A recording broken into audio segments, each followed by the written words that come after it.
Hola a totes i a tots, benvingudes.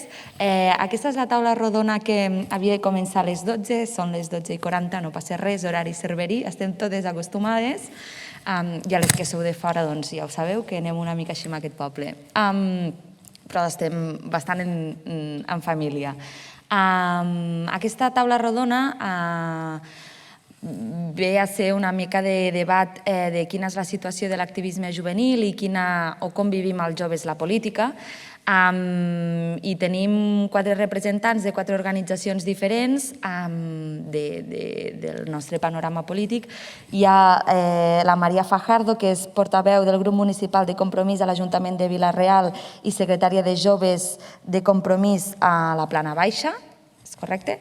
El Martí Veleta, que és estudiant de Dret i Ciències Polítiques i membre de les Joventuts Nacionalistes de Catalunya a Cervera, la Clàudia Lara, que és secretària d'Organització i Política Municipal de Jovent Republicà, de les Joventuts d'Esquerra Republicana, i el Jordi Garriga, que és membre de la Forja de Cervera. Alguna cosa més voleu afegir? Aquesta taula rodona està plantejada per tractar diferents temes que preocupen els joves i que són més d'actualitat política. Aniré llançant una sèrie de preguntes i teniu entre 3-4 minuts per anar-les contestant. Si us allargueu no passa res i segurament hi ha moltes preguntes que s'encavalcaran amb d'altres i la gràcia seria generar una mica de debat entre vosaltres i que anem a treure una mica de suquillo i no cal que feu pròpiament un míting corporatiu de les vostres organitzacions perquè això ja ens ho sabem tots i podem generar un debat xulo si us sembla. La primera pregunta que us faig a vosaltres és que us presenteu, qui sou, d'on veniu i quines han sigut les vostres motivacions que us han portat a l'activisme juvenil. L'ordre, per començar, si us sembla, us fem de dreta a esquerra, d'esquerra a dreta i després anem fent torns de paraules. Sí? Vols començar tu? Sí? Sí, sense problema. Bé, jo soc Maria Fajardo, com ha comentat ella, soc actualment portaveu de Compromís a l'Ajuntament de Vila-real, però realment el que és la trajectòria a nivell d'organització juvenil comença vora el 2010 o per ahir, quan jo no tenia ni 18 anys realment, quan vaig començar a formar part de lo que era el Bloc Jove. I va ser realment per una cosa que als joves del País Valencià ens uneix a muntó, que són les bandes de música. Jo vaig començar en la banda de música del meu poble a tocar i a compartir espai amb altres joves de la meva edat que tenien també inquietuds, perquè moltes vegades el que ens unia no era tant com la ideologia política, però sí una inquietud política per voler millorar en el món en el que vius. I a base d'anar coneixent-se i organitzant-se, doncs, per dir-ho d'alguna manera, vam començar a participar en el Bloc Jove, que en aquest moment era qui recollia les sensibilitats que nosaltres, el grupet que vam fer a la banda jove, doncs teníem per compartir. Aleshores vam començar a reunir-nos i a participar en les assemblees d'un col·lectiu que ja estava format i després, a mesura que vaig anar creixent, també vaig començar la carrera soc treballadora social també. Aleshores, aquest moviment en la carrera en el que te diuen que tu, pròpiament com a treballador social, eres un agent de canvi, és com que comences a creure't que realment pots canviar el món en el que vius i la realitat de la que formes part. Aleshores, aquesta inquietud política encara va agafar més força. Vaig formar part d'un sindicat estudiantil allà a la universitat, el BEA, el Bloc d'Estudiants Agermanats, que era com si diguérem l'homòleg a aquest bloc jove en el que participava des de ja feia 2 anys en el poble. Aleshores, a través d'aquest moviment estudiantil per defensar sempre una universitat pública, democràtica i en valencià, que era el nostre lema, doncs vam començar a conèixer a més gent, que arreu del País Valencià també pertanyia al que en aquell moment era el bloc. Aleshores, de fer aquestes xarxes, comences a sentir-te a gust i penses que pots aportar alguna cosa des de les organitzacions polítiques. I pense que aquest va ser el meu començament en el món de la política. L'únic que a partir d'aleshores han passat un seguit de circumstàncies, vas coneixent a la gent, vas agafant bagatge, comences a treballar en institucions que depenen... La gent que conega un poc com funcionen els serveis socials, sabeu que serveis socials moltes vegades en el sistema públic depenen de subvencions que no arriben, és un servei normalment maltret per les institucions, és a dir, que sempre hi ha una mancança de personal, una manca d'atenció. Aleshores és quan comences a prendre partit en la vida que t'envolta i dir, això hem de fer alguna cosa per a que canvie. I per a fer alguna cosa que alguna cosa canvie, doncs què millor que participar i formar part. Aleshores, també arriba el moment del canvi a la ciutat de València primer i després al País Valencià en general, amb el govern del Botànic.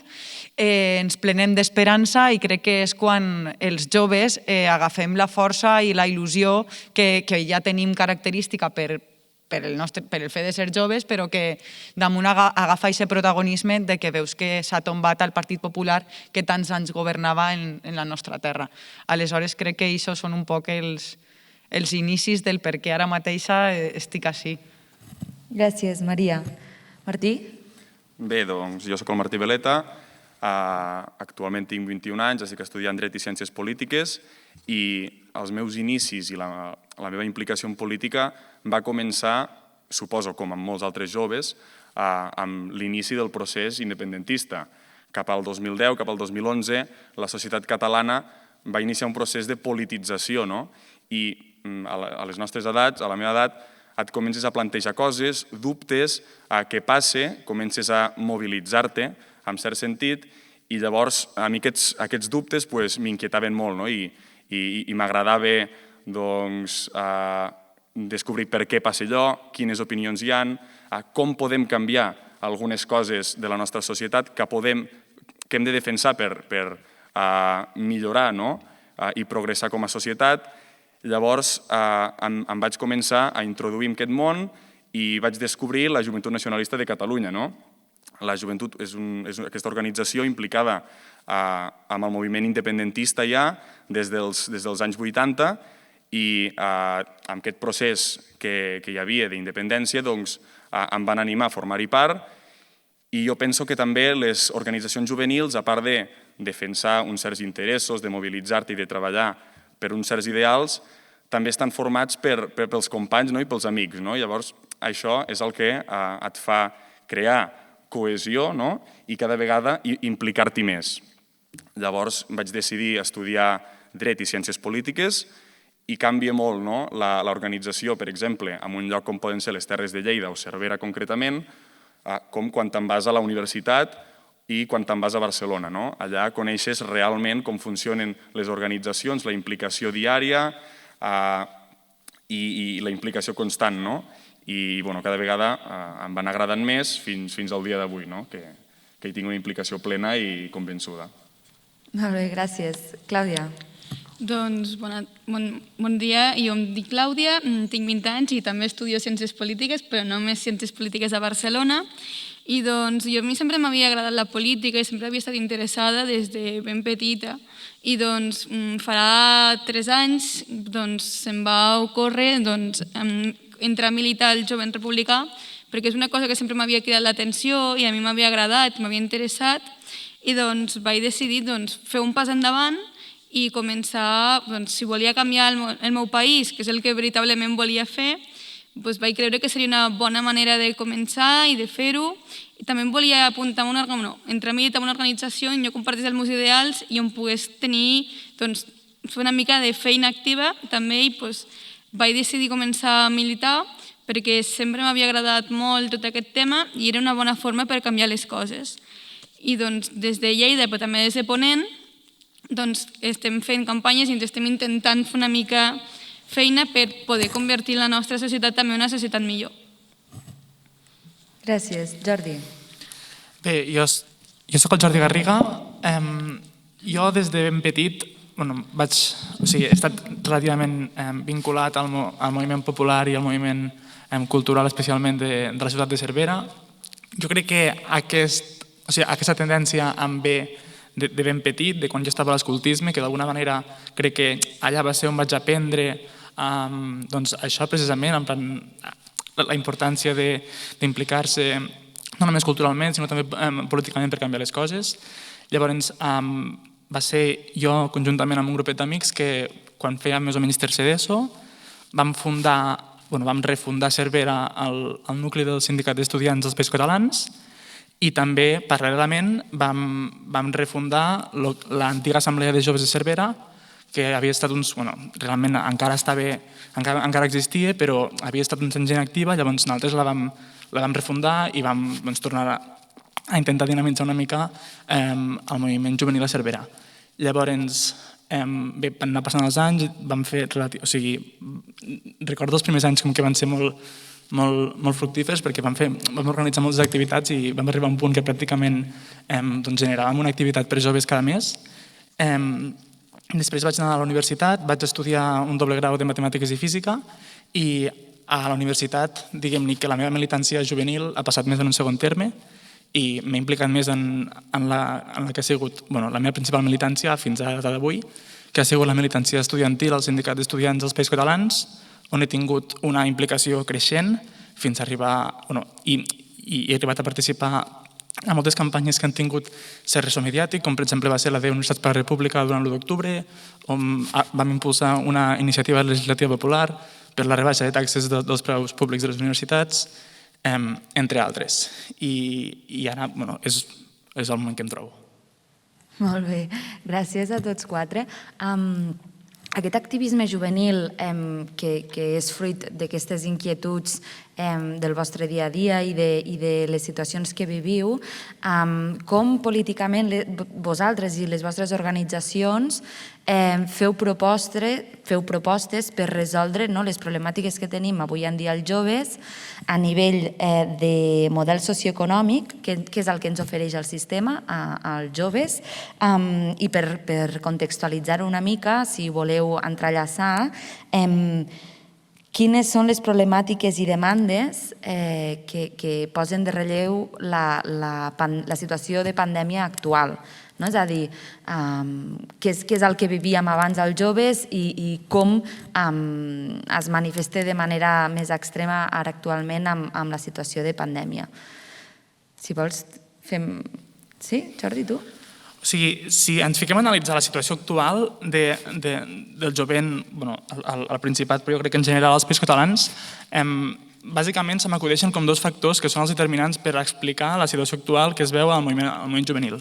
Per una banda, ens trobem en un sistema capitalista i, com a tal, d'alguna manera, l'ideal hegemònic dins un sistema capitalista és una ideologia individualista que d'alguna manera prima els beneficis individuals respecte als beneficis col·lectius. Llavors, en el moment en el qual nosaltres entenem la política com allò d'intentar treballar pel col·lectiu, intentar ficar en valor els valors col·lectius, d'alguna manera ja veiem clar que en un sistema capitalista d'alguna manera no s'incentiva a que la població en general participi en política perquè d'alguna manera és una cosa que no té res a veure amb l'egoisme pur del sistema capitalista. Per altra banda, també hem de ser conscients que en el cas dels joves, o sigui, la nostra generació de joves, som uns joves que van viure una crisi econòmica molt dura el 2008. Aquesta crisi econòmica ens ha suposat uns perjudicis immensos.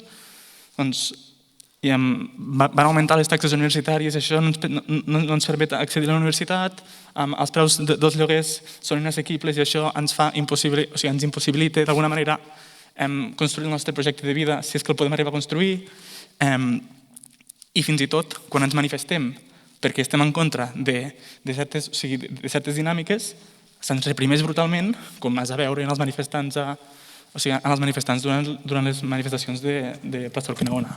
I llavors, en tot això, d'alguna manera, el que veiem és que hi ha com una tendència a fer que el jovent no s'impliqui políticament i això és una realitat. Llavors, d'alguna manera, el que sempre hem intentat ha sigut treballar perquè al jovent se li ofereixin com unes alternatives per autoorganitzar-se i que es creïn com uns espais d'oci i polítics on aquest jovent s'hi pugui interessar i es pugui organitzar i d'alguna manera intentar revertir aquesta dinàmica. També s'ha de dir que jo crec que a Cervera vivim en una mena de bombolla perquè d'alguna manera existeix un teixit associatiu molt dens. I el fet que existeixi un teixit associatiu molt dens fa que d'alguna manera molts joves, per la part cultural d'aquest teixit associatiu, s'integrin a la vida, diguem-ne, d'autoorganització de la ciutat i llavors que d'alguna manera veiem com molts joves entren per aquesta part, com és el meu cas, i després s'acaben implicant políticament i més a la ciutat. Però crec que això d'aquí és una petita bombolla i que, en el fons, vull dir, marxem de Cervera i la situació és una mica dramàtica. Molt bé. Clàudia? Una mica en el que deia el company, la principal problemàtica que tenim és que vivim en un estat capitalista on premia el benefici privat i individual als drets bàsics i molts cops drets bàsics com poden ser l'habitatge, una sanitat pública, una educació pública o les telecomunicacions o l'aigua o la llum són drets que estan retallats perquè un cert reducte de persones tinguin un benefici privat.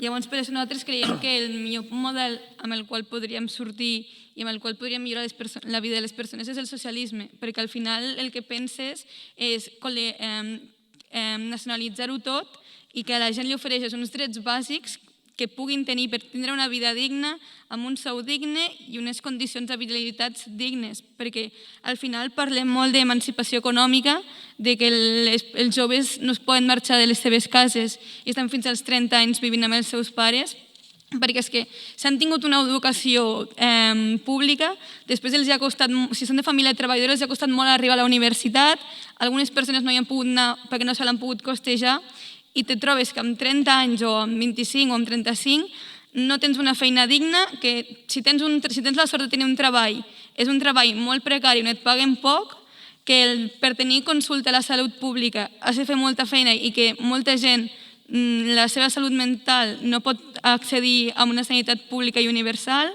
que no et pots costejar un habitatge, que no et pots costejar uns subministraments, i al final el problema és aquest, que nosaltres, això la pandèmia ho ha accentuat molt més, no tenim els recursos mínims ni els drets bàsics per poder sobreviure i per poder tindre unes vides dignes si marxem de la nostra casa, perquè l'Estat l'únic que pensa és a continuar mantenint l'Estat i continuar mantenint aquest sistema capitalista en el que vivim. Bé, jo crec que els joves com a col·lectiu veiem un conjunt de problemàtiques que s'accentuen cada dia més i després de crisis econòmiques com la que hem viscut i com les crisis que hem tingut ara amb la Covid-19, encara augmenta molt més la seva problemàtica. També és veritat que molts joves veuen que existeix aquestes problemàtiques i no saben com canviar-ho o no saben com treballar perquè això canvi. És necessari que també hi hagi una politització d'aquests joves, aprofitar que aquests joves s'impliquin en organitzacions i d'aquesta manera poder treballar per millorar totes aquestes problemàtiques. Com a problemàtiques més importants que tenim els joves, crec que l'àmbit laboral és una de les més preocupants. Tenim un nivell laboral molt precari. Com a joves també, aquí a Catalunya, també a l'àmbit espanyol, és veritat que hi ha un atur juvenil dels més alts d'Europa, si no el més alt, i això dificulta també una altra problemàtica molt important, que és la problemàtica de l'habitatge. Avui en dia, poder-se emancipar com a jove és pràcticament impossible, tant a ciutats com Cervera o Lleida i encara més en ciutats com Barcelona. Amb un sou precari com es té avui en dia de mitjana qualsevol jove, no pot anar a emancipar-se sol sense l'ajuda de la família. I també una de les problemàtiques més importants que com a joves tenim és l'àmbit dels estudis. Cal treballar també per uns estudis focalitzats a la realitat del mercat, és a dir, a l'àmbit educatiu ens expliquen molta teoria, molt què passa al món, però no ens apliquen què és la realitat del mercat, què ens trobarem el dia de demà quan acabem els nostres estudis. Cal també molta més inversió en recerca ja que aquesta inversió al nostre país és nul·la, cal marxar a altres països amb molts dels sectors educatius, com poden ser el de la ciència, i és necessari que també augmentin en gran part la quantitat de beques basades en l'excel·lència, basades en les necessitats econòmiques que tenen les persones i basades també en el territori, que moltes vegades moltes persones no focalitzades o vivint a l'àrea metropolitana o a Barcelona se'ls fa impossible poder estudiar. Una discriminació que també trobem en l'àmbit rural. Aquestes problemàtiques també s'accentuen encara més després de la Covid-19. L'oferta laboral veiem que baixa moltíssim, encara més amb els joves. També la criminalització que s'està fent als joves del seu dia a dia, acusant també de tots aquests botellots que s'estan produint. És veritat que hi ha tots aquests botellots, però des de les pròpies administracions no es dona cap solució real per poder-ho afrontar. És normal que els joves, amb el ritme de vida que porta un jove, com qualsevol altre que hagués estat jove algun dia, és de sortir, de conèixer gent, de socialitzar, i avui en dia, amb les actuacions que fa la pròpia administració, això se'ns fa impossible i és normal que es produeixin aquest tipus de botellots. És necessari que també tornin a obrir oci nocturn, regulat i amb unes pròpies mesures per no derivar amb el que està passant, on quatre produeixen aldarulls, problemàtiques, accidents, i la gran majoria es criminalitza per culpa d'aquestes 4 persones que tant sigui una manifestació com sigui un botellot aprofiten per fer aldarulls i liar-la d'aquesta manera. I per acabar, també voldria parlar que els joves, una de les problemàtiques que hem vist ara amb el Covid-19 encara més, és el nostre àmbit psicològic.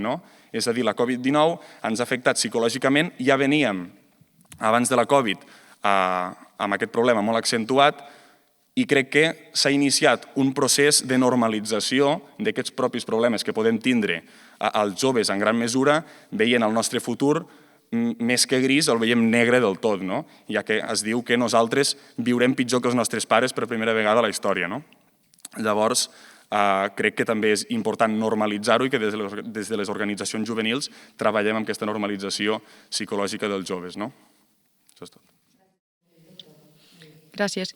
Jo, per no repetir, perquè crec que pràcticament els meus companys han explicat pràcticament quins són els problemes que afecten a la joventut, jo el que sí que voldria aclarir és que al final el que està passant, el que es veu en la realitat és que normalment als ajuntaments la regidoria de joventut se li sol donar a la regidora o regidor jove, perquè, com és el jove, doncs, òbviament, se sobreentén que és qui sap què és el que necessiten els joves. Però aquesta regidoria de joventut moltes vegades simplement s'entrega a la persona jove però sense tindre en consideració la importància que té aquesta regidoria. Aquesta regidoria jo m'aventuraria fins i tot a dir que és de les regidories més importants que té un ajuntament, perquè és la que ha de buscar la identitat, la col·lectivitat, la participació de tota la gent del poble, que la gent se senta identificat, que tinga un sentiment de pertinença, perquè què passa? Que la joventut aglutina a un col·lectiu de persones que van des dels 14 fins als 31 anys, segons contempla la legislació, i això dels carnets joves que estan arreu d'Europa. Fins als 31 anys complerts tu eres una persona jove, però és que comences des dels 14. Durant aquestes edats no només està el tema dels instituts, que ho han comentat, el tema de les universitats, també hi ha joves d'altres tipus. I el que és necessari és també tindre dades sobre què són els joves, què volen, què els preocupa als joves. Perquè està clar que quan passem de la fase postuniversitària o en una edat en la que ja comences a emancipar-te, tenint en compte que a partir de 16 ja es pot treballar, i si n'hi ha una persona que ha decidit no estudiar, a partir de 16 pot treballar i perfectament als 22 ja voler emancipar-se, cosa que a lo millor per a la gent que estudia a la universitat doncs això es prorroga un poc més. Realment la llei no diu que la joventut siga una obligació de cap ajuntament. De fet, majoritàriament l'Ajuntament l'única funció que té és portar a terme accions concretes que normalment en la realitat dels ajuntaments van adreçades o a la infància o a l'adolescència. Però tot el tema d'ocupació i vivenda, que són els temes majoritaris que han sortit així al debat i que estic totalment d'acord, són competència del govern de l'Estat. i no s'està fent res. És a dir, som la generació més preparada de la història perquè hem travessat, com bé diu el company, ho han comentat diversos, dos crisis econòmiques. En aquesta generació que parlem, dels 14 als 31, són persones que han travessat la crisi del 2008 i que ara tornem a una crisi econòmica produïda per una situació sanitària, sí, però és una crisi que també afecta a l'estabilitat de l'ocupació i, per tant, a la dificultat d'emancipar-se. Però també a que en els últims anys això del sistema capitalista que també heu comentat cada vegada és més salvatge. El que trobem a les ciutats com Barcelona o com València, també és una realitat, és que ara jo vaig a començar la universitat al 2012. En aquest moment jo podia pagar-me un pis de lloguer i no arribava ni a 200 euros els diners que jo pagava per estar llogada a València compartint pis amb altres 3 persones, però no eixíem a més de 200 euros per persona. És un poc... Ostres, avui en dia, la meva germana, que tan sols té 6 anys menys que jo, 6 anys més, jo soc nascuda al 93 i ella al 99. Ella, en la seva etapa universitària, per a llogar-se un pis, n'està pagant 500 euros per persona i també comparteix pis. Per què? Perquè les persones que tenen propietats el que prefereixen és llogar la seva vivenda per a un lloguer vacacional i traure's aquests 500 euros, però a la setmana, que traure's aquests 500 euros al mes. Aleshores, el que trobem és uns preus desmesurats que a qui afecten en la seva majoria és a la persona jove que el que vol és emancipar-se. Aleshores, aquesta regulació de vivenda i aquesta regulació d'ocupació són del govern de l'Estat. El que s'ha de demanar és una transferència de competències per tal que ho puguem gestionar nosaltres per a donar una solució, sobretot en les zones més turístiques, com hem comentat, que solen ser les nostres... el País Valencià i Catalunya, precisament, i també les Illes Balears en aquest cas, són zones molt turístiques i que, per tant, es veuen afectades per aquest capitalisme salvatge buscant aquest lloguer vacacional que encara dificulta més el problema.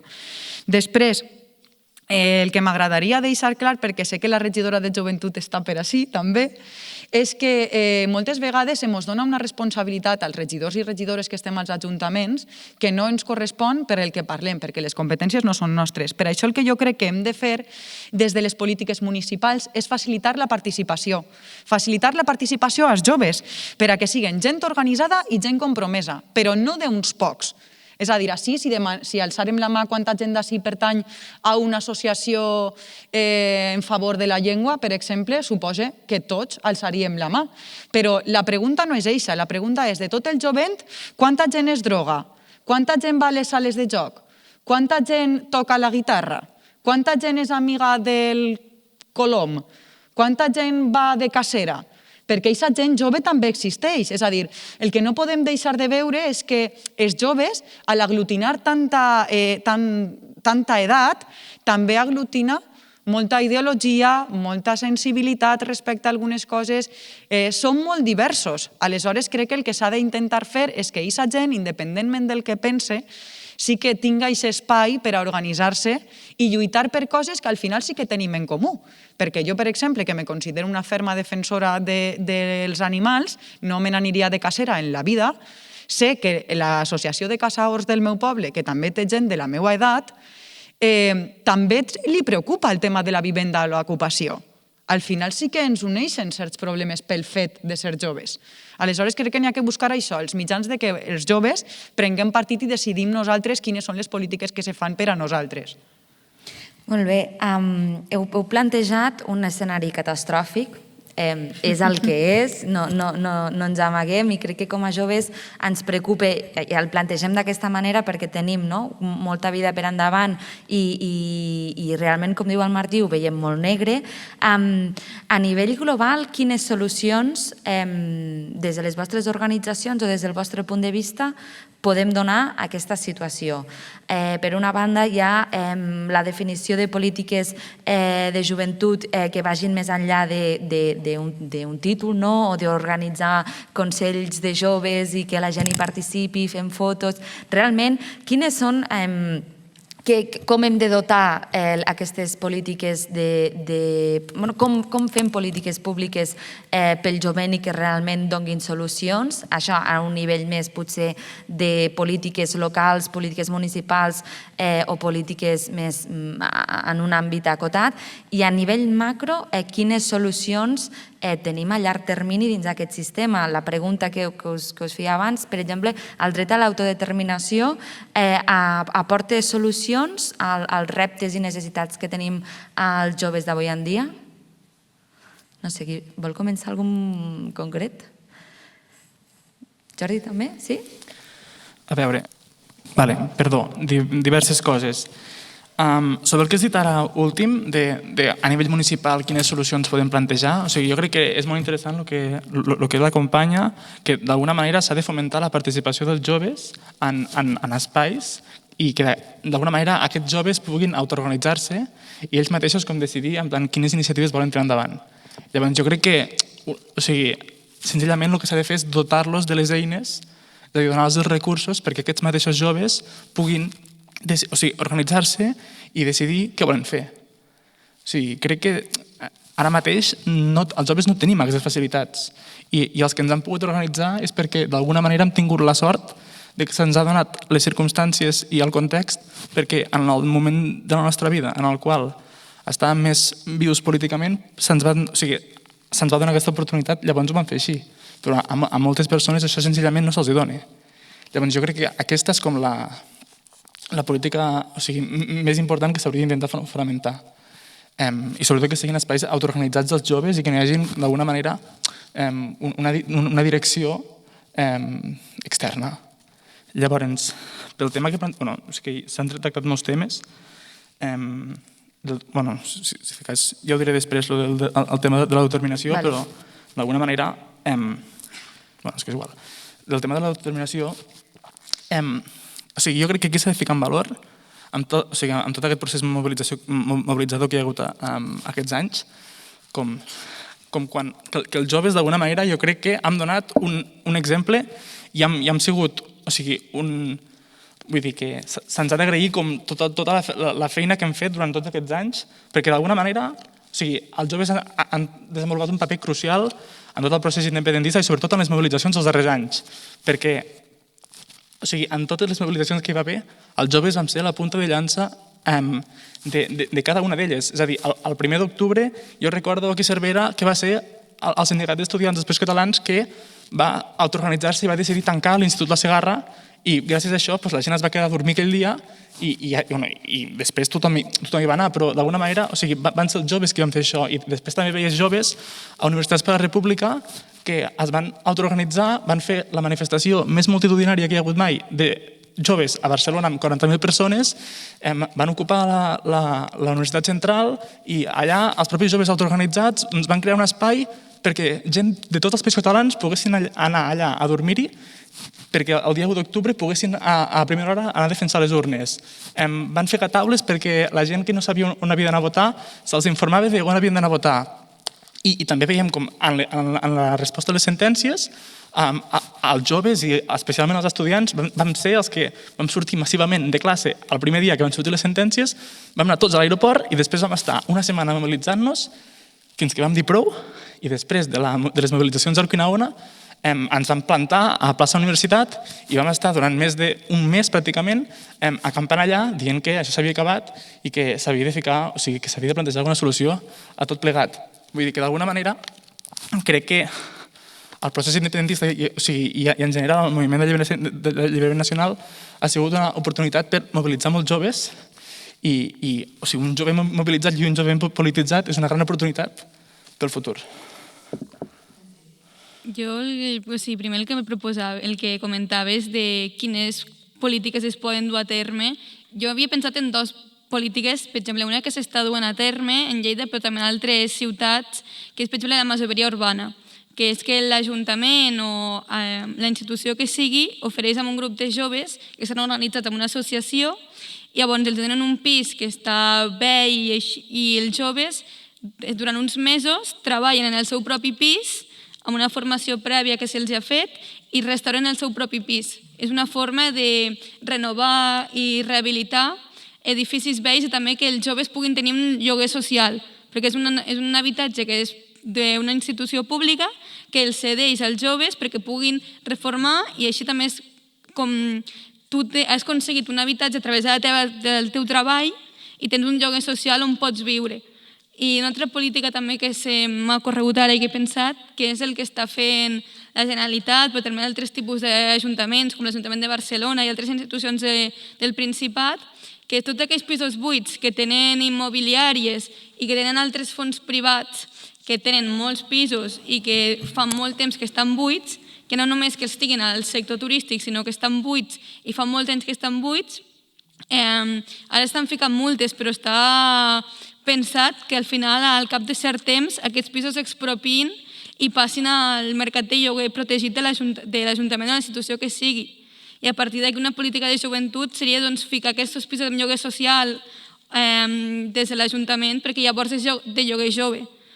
I una altra cosa, també el treball, la garantia juvenil que ofereixen les institucions, també seria, crec, una política de joventut per introduir els joves al mercat de treball, que al final molts cops et demanen amb 18 anys, 5 anys d'experiència, que tu no tens, però que cap lloc de treball te vol oferir aquesta primera experiència per després poder anar. I és una de les polítiques que crec que s'estan fent bé, tot és millorable, però en primer lloc es comença, que és la garantia juvenil, que la institució que sigui t'ofereix 6 mesos o un any de contracte perquè agafis una primera experiència i després pugui anar al mercat laboral ja per tenir un primer pas. I el que comentaves de l'autodeterminació, jo crec que l'autodeterminació en si no és la solució a cap dels nostres problemes de vida, sinó l'autodeterminació és un pas per poder aconseguir la independència del país que volem, llavors amb una república catalana que llavors té amb totes les competències plenes intentar fer polítiques que garanteixin una vida digna pels joves.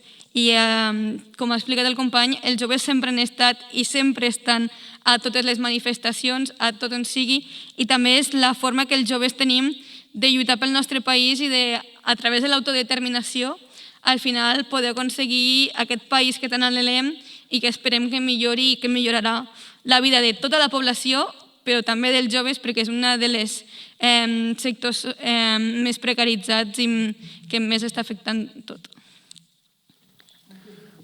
Respecte al primer assumpte de les polítiques públiques per a joves, és important que es treballin des de les institucions, diferents polítiques públiques que afavoreixin els nostres interessos, que som un del col·lectiu més afectat.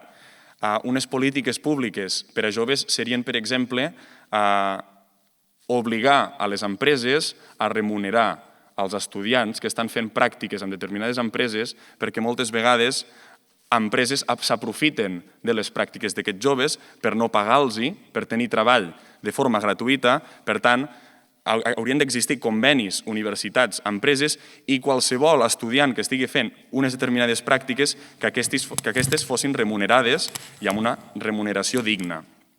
Després, des de diferents municipis, com podria ser, per exemple, també el de Cervera, des dels diferents municipis del món rural, jo crec que també seria important donar unes determinades ajudes a joves que s'hagin de desplaçar per anar a estudiar a llocs com Barcelona, on tenim que el transport per arribar allà, per exemple, a l'autobús de Cervera, al final acaba sent molt car, i hi ha persones que no tenen la capacitat econòmica per poder estar vivint a Barcelona, que s'ha de desplaçar diàriament als centres educatius per poder dur a terme un grau universitari, per exemple. Per tant, des de les institucions seria convenient que s'ajudés a aquestes persones, que reduïssin aquestes taxes de transport que existeixen, que crec que actualment són molt altes. I, òbviament, també la creació d'una borsa de lloguer social per a que els joves tinguin capacitat d'entrar en aquests habitatges que avui en dia són molt complicats. Com aquestes propostes n'hi ha moltes. També bonificació de pagaments a determinades empreses que tinguin un cert número de joves treballant a la seva empresa. Donar ajudes a aquestes empreses que facilitin l'entrada al mercat laboral als joves.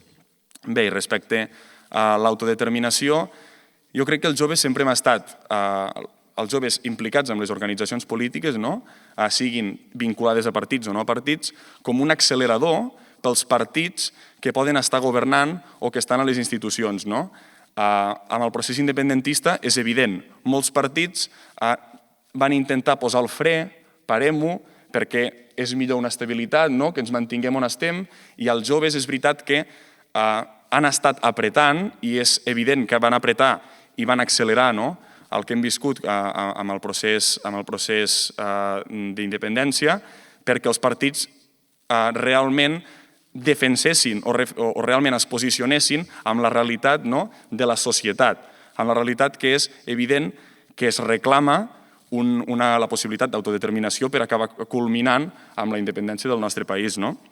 I crec que també amb aquest procés d'autodeterminació o es treballa perquè hi hagi un procés d'independència o, si no, acabarem amb la nostra pròpia llengua. Jo crec que també des de les organitzacions ho hem de posar en valor i hem de veure que l'única manera de salvar la nostra llengua, que està en una situació d'emergència, doncs és treballar pel procés d'independència i acabar culminant amb aquesta independència, que és l'única via de defensar plenament la nostra llengua que s'està morint i sobretot en l'àmbit dels joves. No ens trobem a Cervera, per exemple, una realitat on la majoria dels joves parlen castellà, però tu te'n vas a l'àrea metropolitana o a Barcelona mateix i és un miracle trobar-te un grup de joves parlant català. Sobretot també a les universitats, on no es compleix amb el que s'hauria de complir amb el mètode educatiu, on molts professors canvien al castellà perquè ho ha demanat algun alumne, quan al pla docent s'estipulava que aquella assignatura seria en català. Doncs si s'estipula, s'ha de complir amb això, perquè aquí la llengua que està realment en perill d'extinció és la nostra, la catalana, no és el castellà. Llavors també, mitjançant aquest procés d'independència, també hem de treballar en aquest àmbit com en molts d'altres.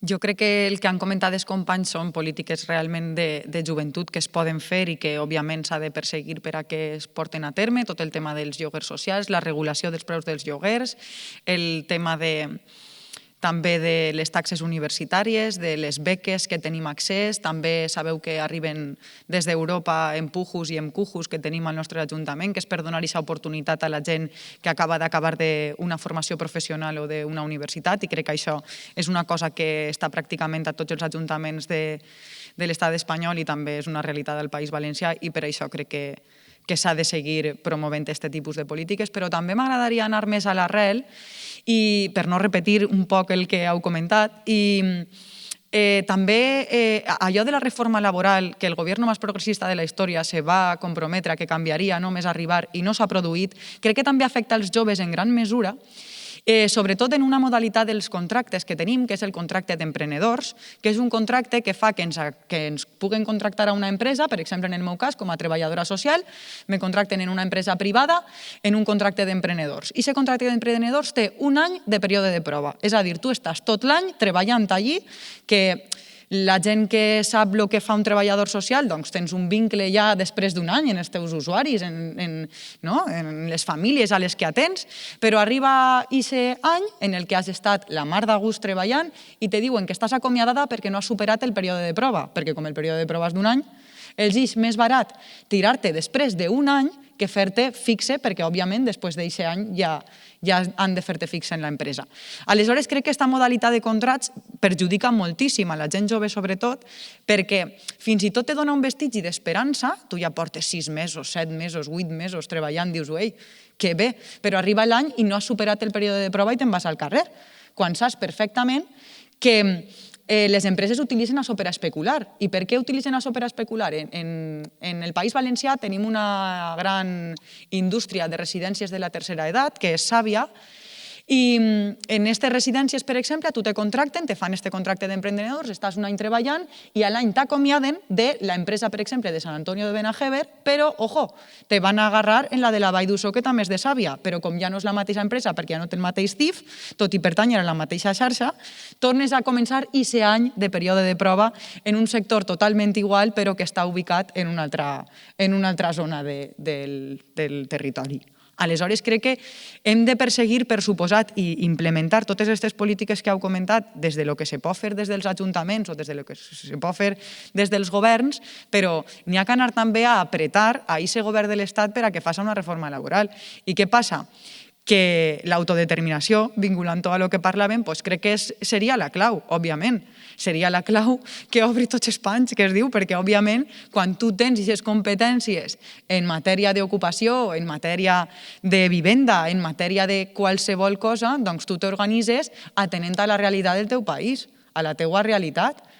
I ara estem sotmesos, i jo ho veig perquè lleis se'n fan, però que les lleis, que hauria de ser una ferramenta que estiguera al servei de les persones, s'incompleixen contínuament i no n'hi ha cap problema. I sobretot quan és legislació d'aquesta bonsonant. Per exemple, quan tu vas per la carretera i vas a 140 i te pilla un radar, te fiquen una multa que has de pagar. Però quan no compleixes la llei de memòria històrica, què passa? Perquè al meu poble no compleix la llei de memòria històrica, ho comenta l'informe d'este mateix setembre de la Conselleria allí al País Valencià, de la Conselleria de Qualitat Democràtica, denuncia obertament l'Ajuntament de Vila-real no compleix la llei de memòria històrica per això, per això i per això, però l'alcalde en el pleno te diu tranquil·lament que ell no va complir-lo perquè no ho veu clar. I no n'hi ha cap denúncia. No n'hi ha cap denúncia econòmica, no passa res. Tu no ho complixes i ja està. Què passaria si jo no pagara una multa de tràfic? Si jo no pago una multa de tràfic, puc acabar fins i tot en la presó per no pagar-la. Aleshores, crec que ens hem de plantejar que l'autodeterminació, per suposat, seria la clau per acabar en totes aquestes coses. Clar que sí. O sigui, de fet volia dir una cosa molt similar, i és que tot això que estem proposant està molt bé, però és que el problema es diu estat espanyol. És a dir, si nosaltres no podem desenvolupar aquest tipus de polítiques és perquè, per lo que has dit, perquè no tenim la sobirania, i és que de fet és el que volia dir, i que d'alguna manera la millor eina que tenim nosaltres és que tant organitzacions juvenils, estudiantils, els sindicats, les organitzacions de base, fins i tot les entitats de cultura popular, que són la viva expressió d'aquesta lluita per intentar aconseguir els drets socials i nacionals més bàsics, i que d'alguna manera aquest és el camí que hem de seguir per poder arribar a tot això, perquè si no és impossible. Sí, de fet, moltes vegades, perdona que no sé si puc parlar... Vale. De fet, moltes vegades crec que quan els partits arriben al poder, els partits dels que formen part arriben a gestionar o arriben a governar, moltes vegades en moltíssimes coses que en els discursos polítics o en els mítings queden amunt o bé, després quan arriben allí pareix que es caguen en els pantalons i dius què està passant? I aprofiten moltes vegades a les organitzacions juvenils, ja que els 4 que estem així formem part de partits que són més grans i que també tenen uns majors, per dir-ho d'alguna manera, nosaltres som els joves, doncs estan els majors. I utilitzen moltes vegades, nosaltres som la ferramenta per a dir el que ells, com a governants que tenen el poder, no poden dir. Que no se'ns oblide que nosaltres som aquesta ferramenta per a dir això està mal, això... O sigui, que crec que la nostra funció no només està en dissenyar polítiques o vendre missatges per a que tota la societat tinga ganes de sumar-se al nostre projecte o tinga ganes de fer per canviar el país o dissenyar el país que ell voldria. No només és això, sinó també apretar als partits als que pertanyem, que sabem que quan governen la gestió moltes vegades absorbeix i no s'arriba a on se pretenia arribar en un primer moment. Enllaçant amb el tema que ara heu tret aquí al programa Mare, l'estat espanyol, avui a Girona es constitueix la Conferència Nacional Antirepressiva i, com heu apuntat, els joves hem sigut punta de llança de les mobilitzacions amb tot el procés independentista i no només en el procés independentista, en la lluita contra l'emergència climàtica, en la lluita del feminisme. Tot això, és a dir, són punta de llança, les organitzacions juvenils treballen dia a dia per tirar endavant totes aquestes lluites i defensar-nos, els joves, de totes aquestes problemàtiques, però hi ha una cosa que és molt evident, que és la repressió que patim quan sortim a mobilitzar-nos. En el procés independentista arrosseguem milers i milers de represaliats i n'hi ha que pateixen presó i que són grans líders polítics del nostre país, però la gran massa de represaliats són joves. Com ens protegim d'aquesta repressió que patim en molts àmbits? No només, segurament, en el procés independentista és molt evident perquè és un xoc frontal de l'estat espanyol cap a nosaltres, però també patim molta repressió en moltes altres lluites.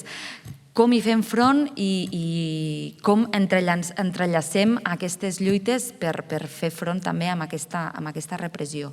Pregunta que no us havia plantejat abans, però a veure si sabeu donar una mica de resposta.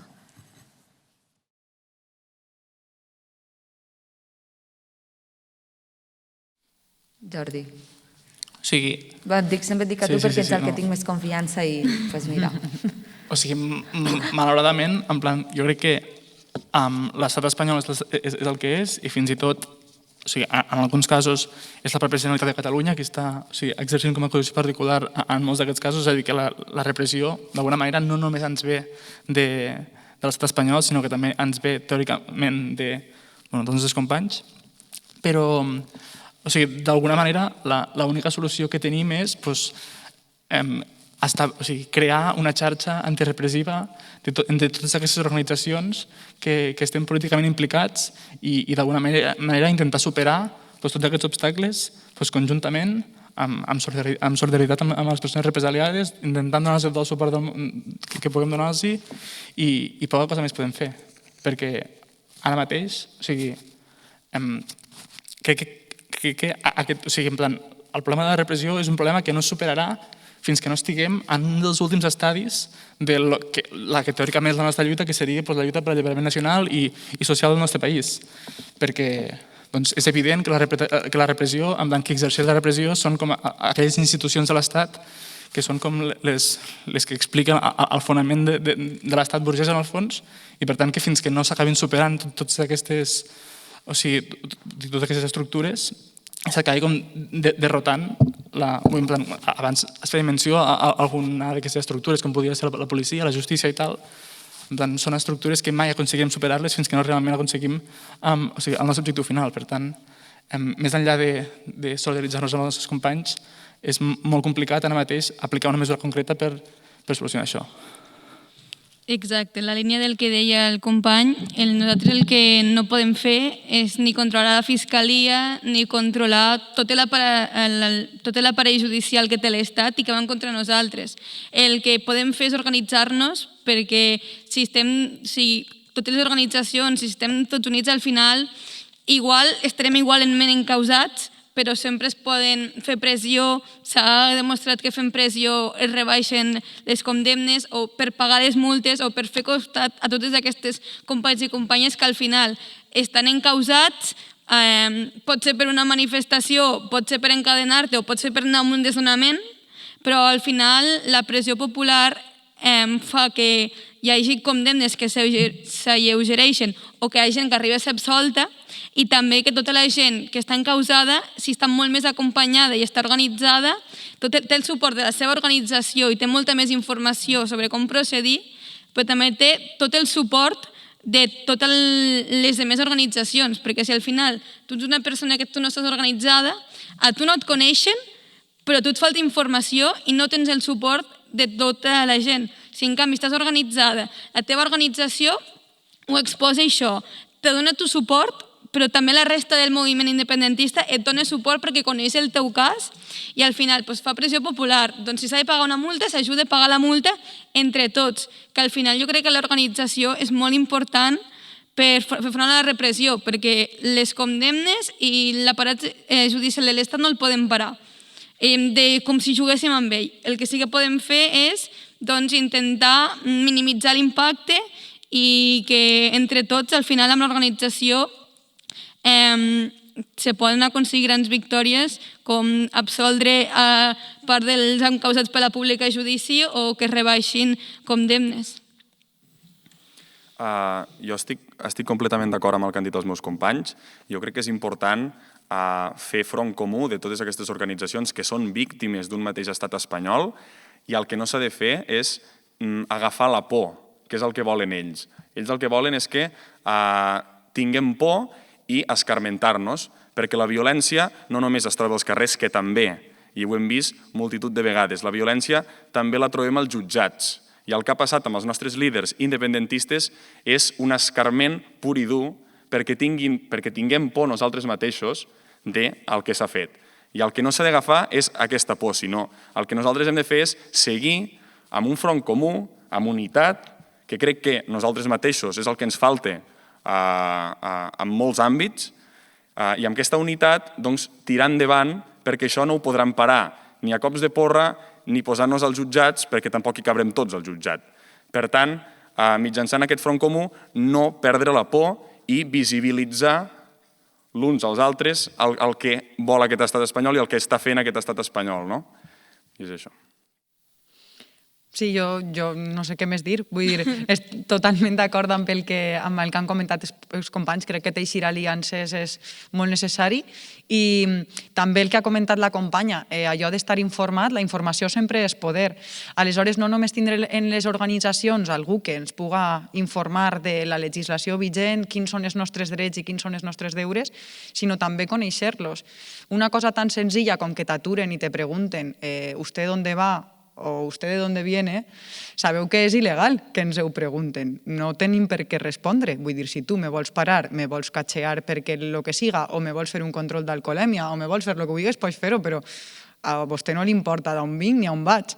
I aquestes coses no les sabem. I a més és que quan veiem a un senyor o senyora, sobretot senyoros, en uniforme, pareix que ens entra, no sé, entra una cosa per dins, encara que siga que t'aparen en el cotxe per una cosa rutinària.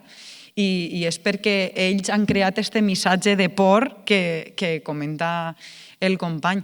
Crec que teixir aliances és molt important, saber qui és contra el que lluitem també és molt important i sabem que per això crec que les aliances han d'anar més enllà del territori. És a dir, a Catalunya el problema que es veu és la justícia espanyola i les forces de seguretat espanyoles. Al País Valencià també es veu això, però al País Basc també es veu això, a Galícia també es veu això, a Canàries també es veu això, i a molts altres llocs que també tenen moviments nacionalistes o independentistes o com ho vulguem anomenar, i crec que això és molt necessari, teixir aquestes aliances entre organitzacions. Jo recordo quan vam començar al Bloc Jove que vam poder estar al País Basc convivint amb el moviment nacionalista del País Basc perquè ens van convidar com a organització nacionalista també del País Valencià.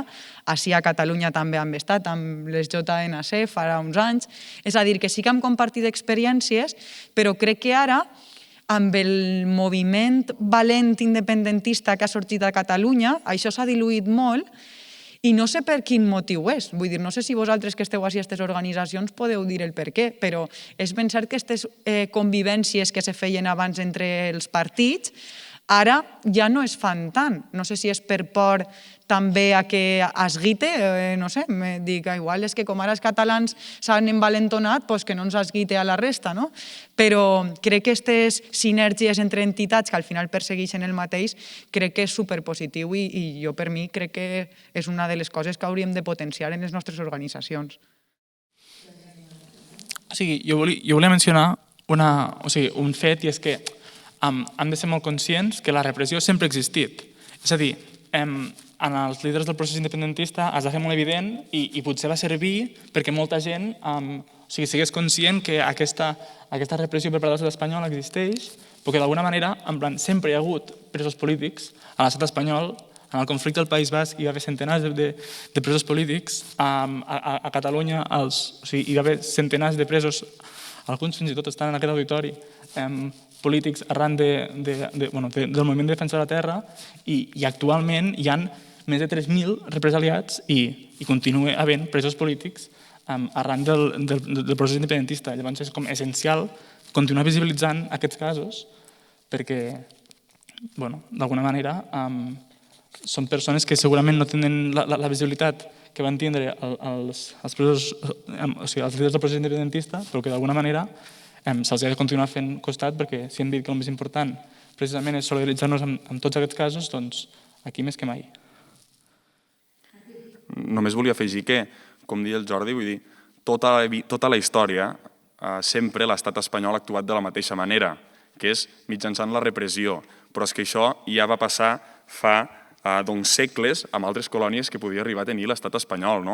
Llavors, el que ens hem de plantejar i el que hem de fer arribar a gran part de la societat que no comparteix la mateixa visió que nosaltres és, volem compartir nosaltres el mateix estat amb aquest tipus de persones que apliquen la repressió quan alguna cosa no els és favorable o no els hi va bé? Perquè la repressió, com hem dit, pot ser amb violència, o pot ser repressió econòmica, o pot ser repressió de molts tipus. Llavors, és una cultura implementada en aquest estat espanyol. Per tant, ens hem de plantejar i hem de fer arribar a persones que encara no ho veguin doncs que aquesta és la cultura de l'estat espanyol, que no ho canviarem i que l'única solució és independitzar-nos i fotre el camp d'aquella gent. Us vaig a plantejar l'última pregunta. Us havia dit que parlaríem sobre feminisme, alliberament sexual i de gènere i emergència climàtica, però crec que no tenim gaire temps. No sé, Meritxell i Ferran? No, oi? Vale. Plantejo l'última pregunta.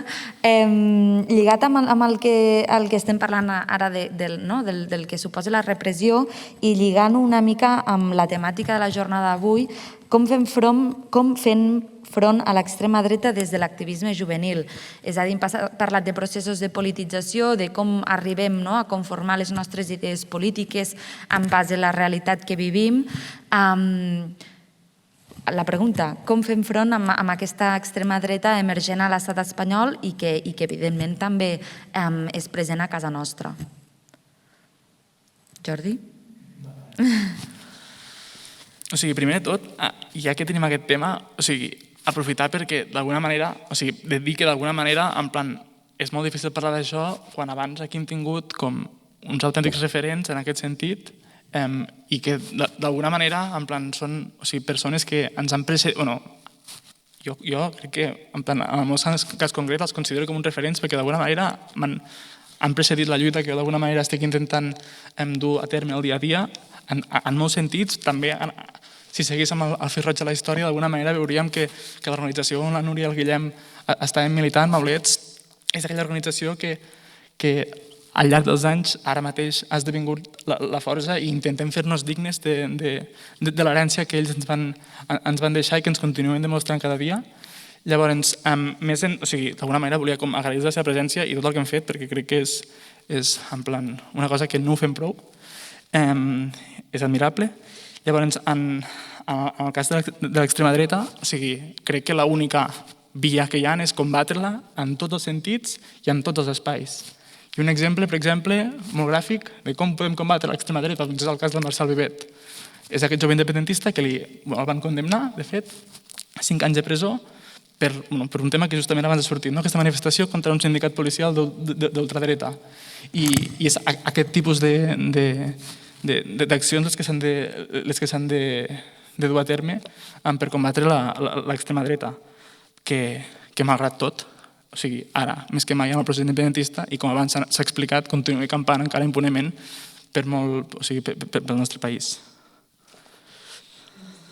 L'extrema dreta jo crec que la podem combatre des de molts llocs, també des de l'activisme juvenil, però sense deixar de banda la resta, perquè jo crec que des dels mitjans de comunicació es pot combatre d'una forma molt eficaç i que arribi a moltes persones, però al final els joves també podem fer-ho d'altres formes que a vegades no es pensen. Podríem mirar el pacte antifeixista que s'ha fet al Parlament de Catalunya, que s'ha fet i que ha estat al capdavant un diputat jove, que el Pau Morales, el jovent republicà, però també podem anar al carrer. O sigui, no només l'activisme juvenil també es pot anar al carrer, anar a boicotejar actes, anar, si fan una pintada, a tapar-la, anar fent altres pintades, o sigui, al final es pot combatre de moltes formes. Al final, si veiem que algú fa un discurs feixista, també se li pot anar a la contra i explicar-li que no. O sigui, al final jo crec que l'extrema dreta es pot combatre de moltes formes, però és difícil fer-ho perquè molts cops són els que tenen, doncs el que comentaven abans, la xerrada d'abans de tota la policia i tot el mecanisme de l'Estat, tot això és molt difícil combatre-ho.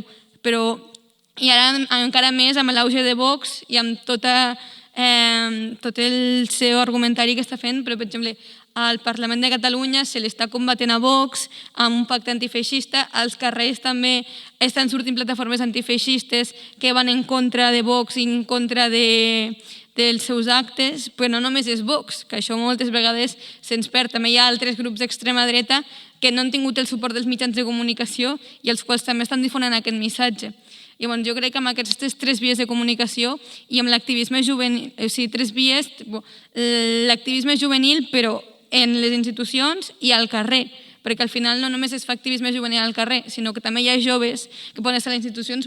Tenim aquí una regidora de l'Ajuntament de Vila-real, però en molts llocs jo crec que es pot combatre i no només és anar als carrers, sinó anar als carrers, anar a boicotejar els seus actes, no escoltar quan parlen, totes aquestes coses, perquè al final cada cop se senti menys i quan se sent, contrarrestar-ho. Bé, jo opino que s'ha de fer front a l'extrema dreta i s'ha de combatre des de tots els àmbits, des de tots els sectors i sobretot pel que fa als nostres àmbits de les organitzacions juvenils, treballar també perquè és evident també que molts joves veuen en Vox un atractiu, o en altres formacions d'extrema dreta, un atractiu perquè molts cops no saben on ha portat aquest tipus de moviments, o per desconeixença, o per altres raons. Des de les organitzacions juvenils s'ha de conscienciar també, i mitjançant l'educació, la cultura que tenim com a societat nosaltres, i mitjançant la raó també educar quan ets jove i quan ets petit, quin és el model de vida i quins són els valors que aquest tipus d'organitzacions d'extrema dreta intenten impregnar a la nostra societat. Jo crec que també és important treballar per eliminar desigualtats a la nostra societat, que molts cops aquestes desigualtats, on tenim col·lectius molt vulnerables, els hi apareix una formació política com pot ser Vox, els hi dona una solució fàcil, una solució al problema, que és el populisme, que són paraules barates que ho arreglen tot, identificant enemics als altres llocs que el problema que tenim nosaltres és per culpa de l'altre i molts cops col·lectius, per exemple, amb gent més aviat amb dificultats econòmiques, els hi entra molt aquest tipus de discurs. Llavors crec que eliminant desigualtats i fomentant la cohesió social també s'eliminen aquest tipus de valors d'extrema dreta.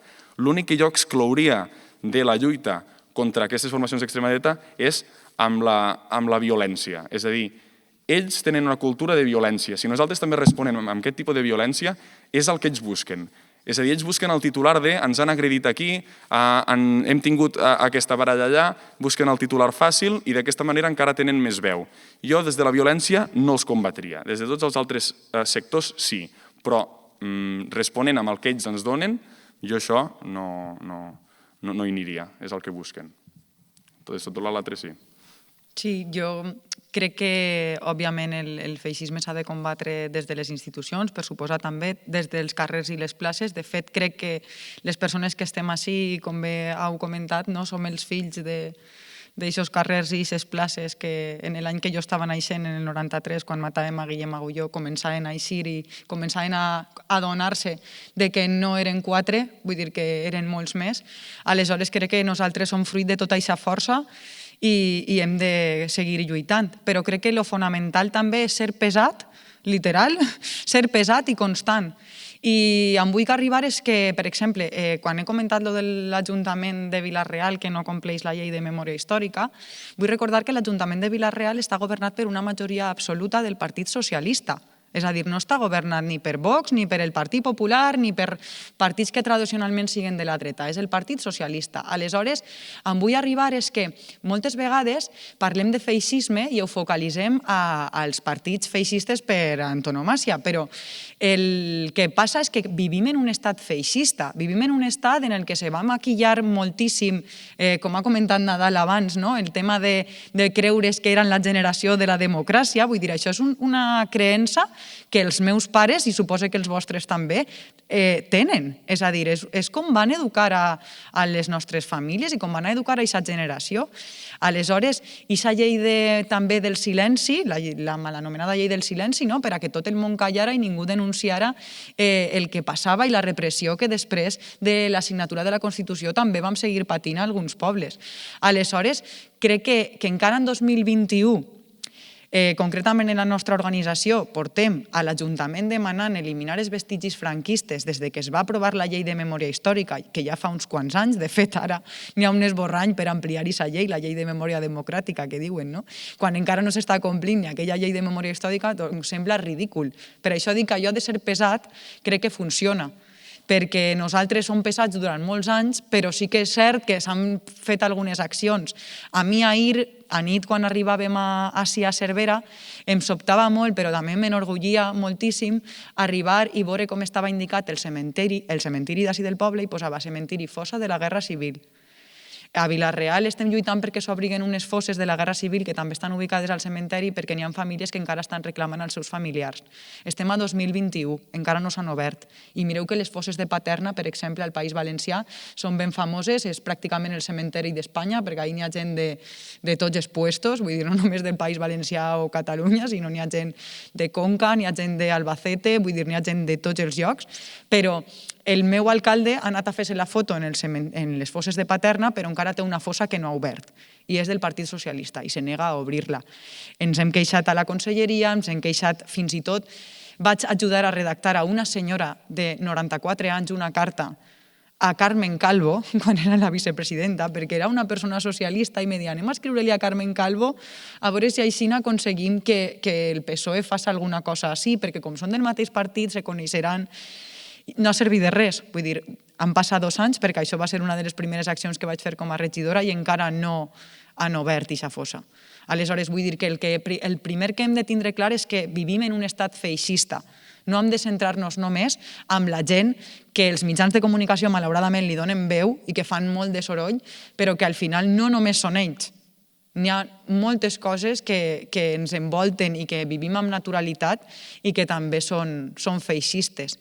Aleshores, crec que el que hem d'intentar és això, des de l'educació i la no violència, sobretot, doncs intentar combatre totes les ferramentes que ells han posat per a que això siga feixista i no avancem. Moltes gràcies. He interpretat el canvi del tancament de llums com que hem de marxar? Sí? Més o menys, no? Vale. Bueno, no sé si preferiu que fem un torn obert de preguntes i deixem la resta de blocs per una altra jornada que parlem, si veig que la Meritxell va fent que sí, doncs blocs interessantíssims que crec que ens preocupen també molt als joves, com són l'alliberament sexual i de gènere, l'emergència climàtica i el gran debat sobre habitatge i ocupació. Aplaçar la regidoria i a l'espai jove a continuar-ne parlant. I no sé si algú vol fer alguna pregunta, plantejar alguna qüestió. Cric, cric, cric, cric. Sí? Voleu anar a dinar, no? I a fer un vermut o el que sigui. Doncs gràcies, Maria, Martí, Clàudia i Jordi, per la vostra participació i exposar les idees que vosaltres, els vostres ideals i les propostes de les vostres organitzacions. Ens veiem un proper dia, no? Sí? Gràcies.